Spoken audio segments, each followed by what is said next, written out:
Bienvenue sur DAX en 2 minutes. Une vidéo, une notion avec mise en pratique immédiate. Il arrive souvent sur les projets que l'on ait à réaliser des correspondances entre les calendriers civils et fiscaux. Si l'on crée une correspondance correcte entre les dates civiles et fiscales, on peut, en faisant varier la date civile, obtenir instantanément la correspondance avec l'année fiscale. Pour réaliser correctement la table de date adéquate, il faut créer dans cette table de date les correspondances qui permettent de fixer ces périodes de date. On crée une table de date à partir de la fonction DAX calendar et on y ajoute les différentes colonnes de date via la fonction addColonne.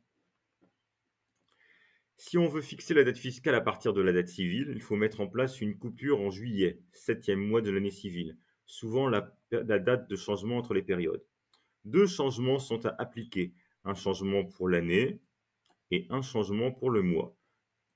Pour l'année fiscale, en dessous de 7, on soustrait une année. Pour le mois fiscal, au-dessus de 7, on soustrait 6 pour commencer à 1. Et en dessous de 7, on ajoute 6. Le mois numéro 6 au niveau civil devient 12 au niveau fiscal. Petit tips supplémentaire.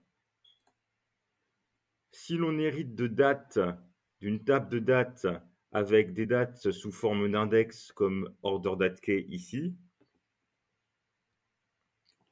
il va être nécessaire de convertir sous forme de date telle qu'on l'entend avec la séparation année, mois, jour. Et pour cela, on peut faire une conversion simplement avec la fonction convert et en utilisant les fonctions de manipulation de chaîne.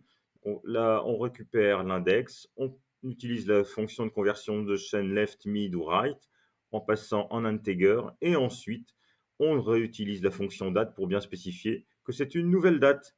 Voilà, c'est tout pour aujourd'hui. Bonne journée!